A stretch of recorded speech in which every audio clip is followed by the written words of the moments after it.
Today's video explains how to replace the control system of the awning. When the remote control components of the awning need to be replaced, the entire control system, including the remote control and signal receiver, needs to be replaced.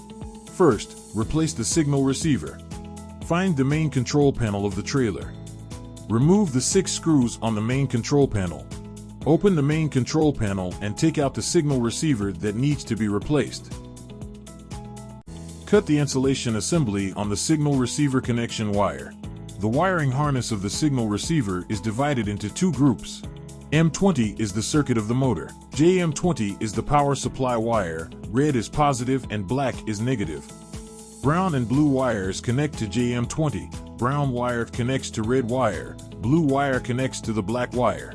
The red and black wires are connected to M20 and connect with the same color. First, connect the wires paired with M20. Connect and install insulation fittings.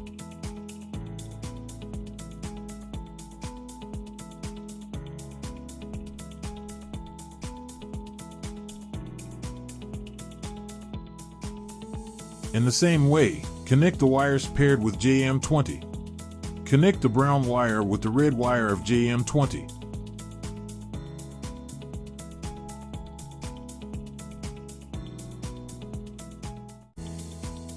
Connect the blue wire to the black wire of JM20. Install the insulation fittings. The other wires of the signal receiver are respectively wrapped with insulating tape. After the signal receiver wiring is completed, paste double-sided tape on the back of the signal receiver and stick it on the wall behind the main control panel.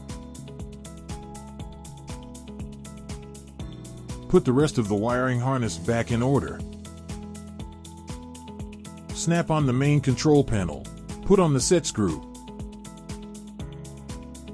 The new control system for the awning is now installed. The signal receiver of the old Vision awning is in the cabinet above the entrance door. Remove the 4 fixing screws on the inner cover to find the signal receiver, and do the same installation.